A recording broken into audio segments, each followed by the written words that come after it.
दोस्तों, लोक सेवा आयोग द्वारा आयोजित होने वाली एलटीकेट परीक्षा के लिए आज हम आप लोग लाए हैं भारत का संवैधानिक इतिहास। ये आपको पॉलिटिकल साइंस के अंतर्गत आएगा और ये ऐसी कुंजी है जहां से आपको क्वेश्चन निश्चित तौर से परीक्षा में देखने को मिलेंगे। तो बिना स्किप किए हुए आप इसको पूरा देखिए और देखिए, यहाँ से क्वेश्चन आप लोगों को निश्चित तौर पर परीक्षा में पूछे जाएंगे और अपनी एक सीट पक्की करिए। तो चलिए शुरू करते हैं। मिंटो मार्ले 1919 का उद्देश्य क्या था? पृथक निर्वाचन प्रणाली। ये क्वेश्चन पूछा जाता है, इसको देखिए। अतिरिक्त निर्वाचक मंडल इसी के द्वारा लाया गया और सांप्रदायिक प्रतिनिधित्व का इसी द्वारा लाया गया था। यानी कि अतिरिक्त निर्वाचन मंडल हो, सांप्रदायिक प्रतिनिधित्व हो या पृथक निर्वाचन हो, यह मिंटो मार्ले जो 1909 का था इसी के अंतर्गत ये लाया गया था। ठीक है, अगला देखिए। मॉन्टेगू चेम्सफोर्ड में प्रावधान प्रांतों में दोहरा शासन। तब प्रांतों में दोहरा शासन किसके अंतर्गत हुआ? तो मॉन्टेगू चेम्सफोर्ड के अंतर्गत। संविधान लागू होने तक 1935 अधिनियम के तहत भारत में शासन चला। तो जब तक संविधान नहीं लागू हुआ था, ये कई बार क्वेश्चन पूछा जाता है, तो किस प्रकार जो है, किस अधिनियम के तहत जो है भारत में शासन चला था? तो 1935 के अंतर्गत चला था। अगला है भारत शासन अधिनियम 1919। मॉन्टेगू सुधार के अंतर्गत प्रांतों में द्वैध शासन की व्यवस्था हुई। यानी प्रांतों में द्वैध शासन की व्यवस्था किसके अंतर्गत हुई थी? तो 1919 मॉन्टेगू सुधार के अंतर्गत हुआ था। और केंद्र में देव शासन भी जो था, द्वैध शासन भी इसी के अंतर्गत लाया गया था। अगला है भारत परिषद अधिनियम। वो ऊपर देखिए, भारत शासन अधिनियम 1935 क्या है? तो प्रांतीय स्वायत्तता है। और भारत परिषद अधिनियम 1861 के अंतर्गत सती प्रथा का अंत हुआ था। ठीक है, अगला है मार्ले मिंटो सुधार 1919 सांप्रदायिक निर्वाचन। और भारत शासन अधिनियम 1858 ब्रिटिश शासन सत्ता में आया। तो भारत शासन अधिनियम 1958 के अंतर्गत जो है ब्रिटिश शासन सत्ता में आया था। और भारतीय परिषद अधिनियम 1861 भारत के गवर्नर जनरल को अध्यादेश जारी करने की, जो अध्यादेश था, अध्यादेश जारी करने की शक्ति प्राप्त हुई थी। किसके अंतर्गत? तो 1861 के अंतर्गत। नेक्स्ट है अगस्त घोषणा पत्र। अगर कहा तो ये मॉन्टेगू, ठीक है। और अगस्त प्रस्ताव होगा तो लिनलिथगो, ठीक है। और अगस्त संकल्प है तो महात्मा गांधी। और प्रत्यक्ष कार्रवाई के लिए मोहम्मद अली जिन्ना। ठीक है, ये आपको मिलान करने के लिए पूछा जाता है। तो अगस्त घोषणा जो होगा मॉन्टेगू, अगस्त प्रस्ताव लिनलिथगो, और अगस्त संकल्प महात्मा गांधी, और प्रत्यक्ष कार्रवाई के लिए जिन्ना। ठीक है, ये ट्रिक आप लोग याद भी कर सकते हैं। अगला है 1786 के अंतर्गत भारत के गवर्नर जनरल को समिति के निर्णय को जो था वापस लेने की शक्ति दी गई थी। तो किसके अंतर्गत? तो 1786 के अंतर्गत। अगला है भारत शासन अधिनियम 1858 के द्वारा भारत में सचिव पद का पद सृजित हुआ। तो किसके? 1858 के द्वारा जो है भारत में सचिव पद का पद सृजित हुआ। तो इसको ध्यान दे दीजिएगा, भारत में सचिव का जो पद है वो 1858 के अंतर्गत लाया गया था। भारत शासन अधिनियम 1935 द्वारा संघ में अपशिष्ट शक्तियां गवर्नर जनरल को मिली थी। तो भारत शासन अधिनियम 1935 द्वारा संघ में अपशिष्ट शक्तियां अगर पूछे तो शक्तियां जो गवर्नर जनरल को मिली थी तो 1935 के अंतर्गत। अब देखिए संविधान सभा, ठीक है, कैसे हुआ था? कैबिनेट मिशन के द्वारा जो होता, कैबिनेट सभा के द्वारा हुआ था। 1924 में ब्रिटिश ने भारतीय संविधान की मांग की थी और सबसे पहले मांगे थे मोतीलाल नेहरू ने। तो संविधान की मांग सबसे पहले ब्रिटिश से किए थे मोतीलाल नेहरू ने। और संविधान के विचार का जो औपचारिक रूप था MAN राय ने दिया था। ठीक है, और मूर्त रूप इसको किया दिया था जवाहरलाल नेहरू ने। ठीक, अगला 1938 में वयस्क मताधिकार का आधार संविधान बने, यह किसने कहा था? तो नेहरू जी ने कहा था। तो नेहरू का था कि 1938 में कहा था वयस्क मताधिकार का आधार संविधान में बने, ये नेहरू ने कहा था। अगला 1936 में जो फैजपुर में हुआ था अधिवेशन, इस अधिवेशन में कांग्रेस द्वारा संविधान सभा के गठन की मांग अगर की गई थी तो 1936 के फैजपुर अधिवेशन में की गई थी। ठीक है, अगला और कैबिनेट मिशन के द्वारा जो है एक प्रतिनिधि बराबर 10 लाख व्यक्ति होने थे। ठीक है, इसको भी आप नोट कर लीजिएगा। ठीक है, अगला फैक्ट देखिए, प्रस्तावना का प्रस्ताव जो है किसने दिया था? जवाहरलाल नेहरू ने रखा था। ठीक है, संविधान सभा में उद्देश्य प्रस्ताव किसने रखा? तो नेहरू ने रखा था। संघीय शक्ति समिति के अध्यक्ष कौन थे? तो नेहरू थे। अंतिम रूप से पारित संविधान में कुल जो था 395 अनुच्छेद 8 अनुसूचियां थी। ठीक है। और 26 जनवरी 1950 को संसद में संविधान सभा प्रस्तुत हुआ था। और भारतीय संविधान सभा में कुल जो है 15 महिलाएं थी। कितनी महिलाएं थी? तो 15 महिलाएं थी। अब देखिए संविधान की प्रस्तावना। अब प्रस्तावना से संबंधित क्वेश्चन आपको जरूर मिलते हैं। देखिए प्रस्तावना को आत्मा की संज्ञा दी गई है। ठीक है, प्रस्तावना को आत्मा की संज्ञा दी गई है। संविधान निर्माताओं ने प्रस्तावना पर विशेष जोर दिया। भारत एक धर्मनिरपेक्ष राष्ट्र है। धर्मनिरपेक्ष मतलब हो गया कि किसी धर्म की समर्थन ये नहीं करता है। और दो शब्द जो है 42वां संशोधन 1976 में उद्देशिका में समाजवादी धर्मनिरपेक्ष जो थे और जोड़े गए थे। एक प्रभुत्व संपन्न समाजवादी धर्मनिरपेक्ष प्रजातांत्रिक गणराज्य। प्रस्तावना में जो है चीन की क्रांति 1912 का प्रावधान नहीं किया गया है, नहीं झलकता है। और भारत एक प्रभुत्व संपन्न लोकतंत्रात्मक गणराज्य है। और भारतीय लोकतंत्र के आदर्शों को हम प्रस्तावना में देखते हैं। कहाँ देखते हैं? तो प्रस्तावना देखते हैं। और प्रस्तावना का विधि स्वरूप यह लागू नहीं किया जा सकता। और भारतीय संविधान का प्राधिकार स्रोत है भारत के लोग। क्या है? ये भारत के लोग है। अगला है संविधान की उद्देशिका प्रस्तावना में एक बार संशोधन। अब तक जो है एक बार संशोधन हुआ है। अंतर्राष्ट्रीय शक्ति और शांति सुरक्षा जो है प्रस्तावना में नहीं की गई है। और प्रस्तावना में जिन आदर्शों को उद्देश्यों का रूपरेखा दी गई है वह मूल अधिकार नीति और मूल कर्तव्यों को चिन्हित करता है। ठीक है। अब देखिए अगला, ऐसे आपको कुंजी ये समझ लीजिए कि आपको क्वेश्चन यहाँ से जरूर मिलेंगे। इसको आप लोग पूरा देखिए और अपनी एक सीट पक्का करिए। अब दूर नहीं है, कॉल लेटर आ रहे हैं सभी विषयों के। लिखित संविधान की अवधारणा कहाँ से ली गई है? तो फ्रांस से ली गई है। भारतीय संघ एवं अमेरिकी में दो समानता संविधान की व्याख्या के लिए संघीय सुप्रीम कोर्ट उच्चतम न्यायालय है। ठीक है। भारतीय संविधान विश्व के सबसे विशिष्ट संविधान में से एक है। भारत का जो संविधान है धार्मिक एवं भाषाई अल्पसंख्यकों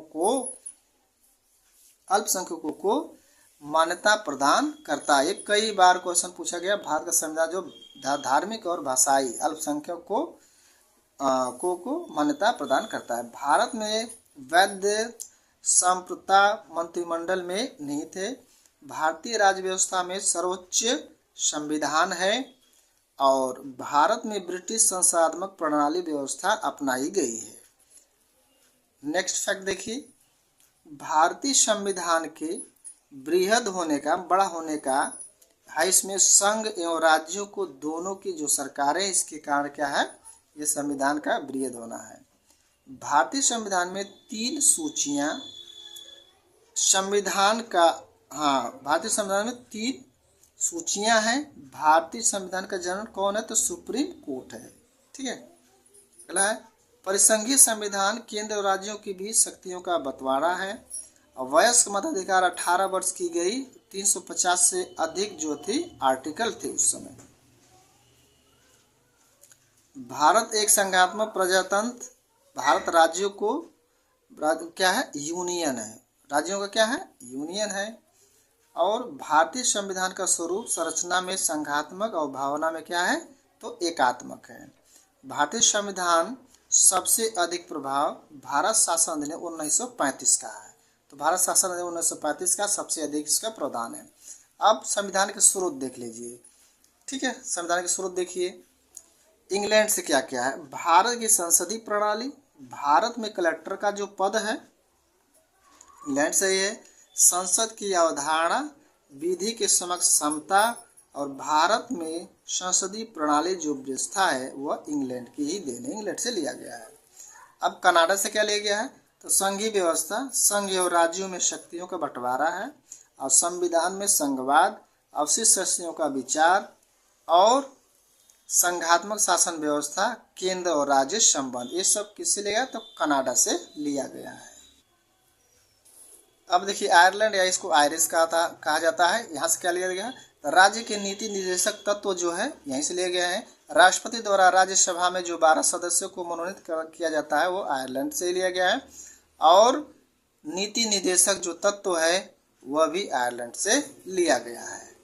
ठीक है, अब देखिए, भारत शासन अधिनियम 1935 एक संवैधानिक दस्तावेज था जिसका गहरा प्रभाव पड़ा है।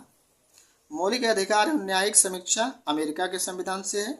भारत के संविधान की प्रस्तावना में प्रतिष्ठित स्वतंत्रता, समानता, भाईचारे के आदर्श की प्रेरणा फ्रांस की क्रांति से ली गई है। अगला है, मौलिक अधिकारों के स्थगन या प्रावधान जर्मनी से संबंधित है। सर्वोच्च न्यायालय की व्यवस्था यूएसए से लिया गया है। न्यायिक पूर्वानुकरण का प्रावधान जो अमेरिका से लिया गया है और कानून के समान संरक्षण ब्रिटेन से लिया गया है। भारतीय परिसंघ एवं अमेरिकी परिसंघ में क्या है, एक समान रूप देखने को मिलता है। संविधान के निर्वाचन के लिए परिसंघीय उच्चतम न्यायालय है और मंत्रिमंडल सरकार ब्रिटिश संविधान से लिया गया है। अब संविधान के भाग देखिए यार, संविधान में भाग देख लीजिए, भाग कितने सब है, सब 22 भाग है। भाग 1 संघ एवं राज्य क्षेत्र है। भाग 2 क्या है, नागरिकता है। भाग 3 मूल अधिकार। भाग 4 राज्य के नीति निर्देशक तत्व और 4 क में ही दिया गया है आपका मूल कर्तव्य है। ठीक है, 5 में संघ है, 6 में राज्य, 7वां निरस्त कर दिया गया, 8वां संघ एवं राज्य क्षेत्र है। भाग 9 पंचायत है, 9 क जो है नगर पालिका है और 9 ख जो है सहकारी समितियां हैं। भाग 15 जो इम्पोर्टेंट है उसी को हम बता रहे हैं। भाग 15 जो है निर्वाचन है, कई बार पूछा गया है। और 18 क्या है, आपात प्रबंध है। ठीक है, 20 है संविधान संशोधन, ये भी पूछा जाता है। और आगे जो है आप लोगों को उतना इम्पोर्टेंट नहीं है, 22 भाग में 20 भाग तक ले जो है आपका इम्पोर्टेंट है, ये क्वेश्चन पूछा जाता है।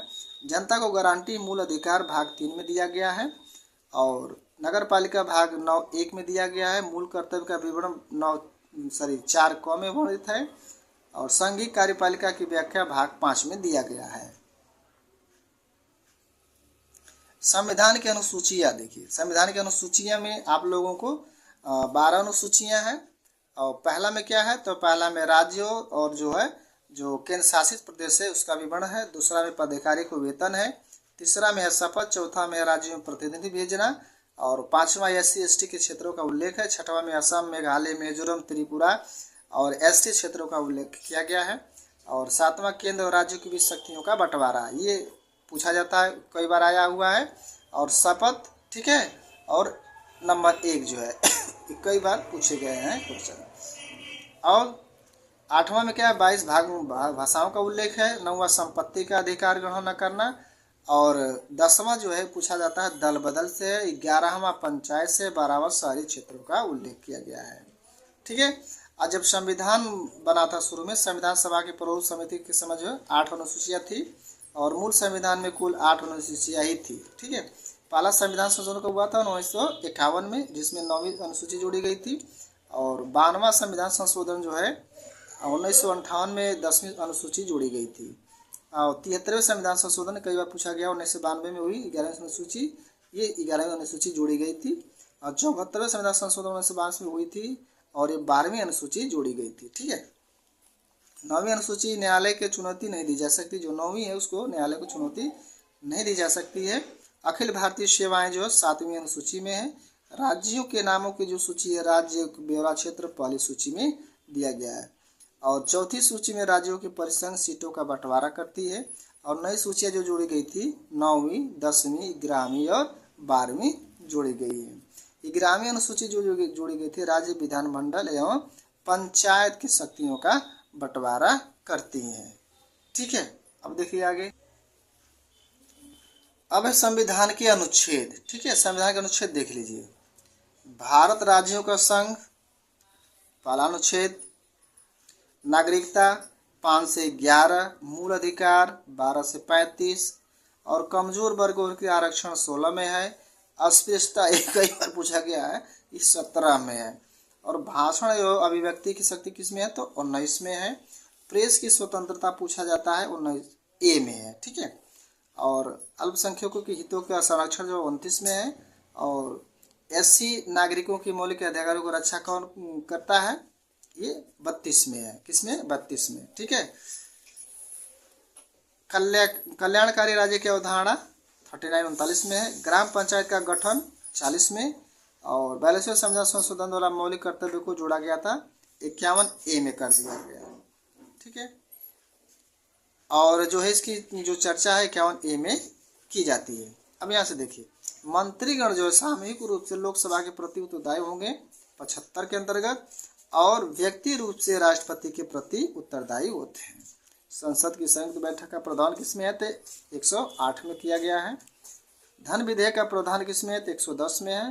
भारत में नए राज्यों का गठन या प्रवेश स्थापना का प्रावधान अनुच्छेद 3 में है।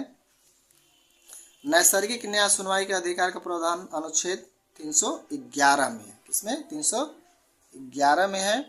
और वित्त आयोग 280, संपत्ति का अधिकार 300 क में कर दिया गया है। और अंतर्राज्यीय परिषद के गठन का प्रावधान जो है 263 में है।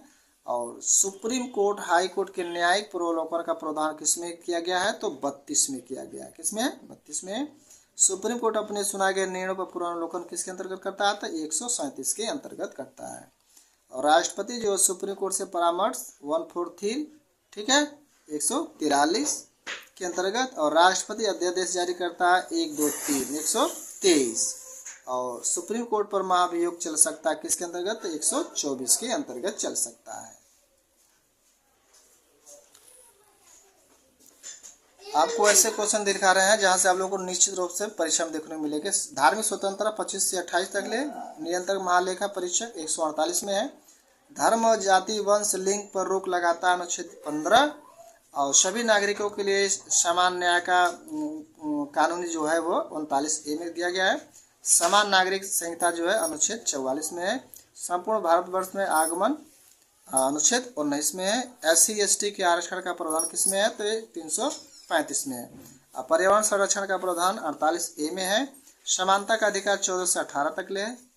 और अंतर्राष्ट्रीय शक्ति का जो शक्ति सुरक्षा है 51 में दिया गया है। वित्तीय आपात 360, और अभी तक इसका प्रयोग नहीं हुआ है। ये कई बार पूछा गया है कि इसका अब तक प्रयोग नहीं हुआ है, तो वित्तीय आपातकाल जो है। और राष्ट्रीय आपातकाल 352 अब तक जो है 3 बार जो है ये लागू किया जा चुका है। और इसमें राष्ट्रपति शासन 356 के अंतर्गत आता है। वित्त आयोग जो है 280, अखिल भारतीय सेवा 312 के अंतर्गत, और संघ और राज्यों के बीच लोक सेवा आयोग का 315 के अंतर्गत है। सभी स्टार बने हुए, सारे क्वेश्चन स्टार वाले हैं, इसको आप लोग स्टार लगा लीजिए। और निर्वाचन का जो है वो 324 के अंतर्गत किया गया है। ठीक है, तो यहाँ तक आप लोग देखिए। अगला वीडियो में आप लोगों को जो है यहाँ से आगे हम पढ़ाएंगे। ठीक है, तो हमसे जुड़ने के लिए चैनल को एक सब्सक्राइब जरूर आप लोग कर लीजिए। ठीक है, ताकि ऐसे वीडियो आप लोगों को मिलता रहे। वीडियो को एक लाइक जरूर आप लोग कर लीजिए। ठीक, बहुत बहुत धन्यवाद।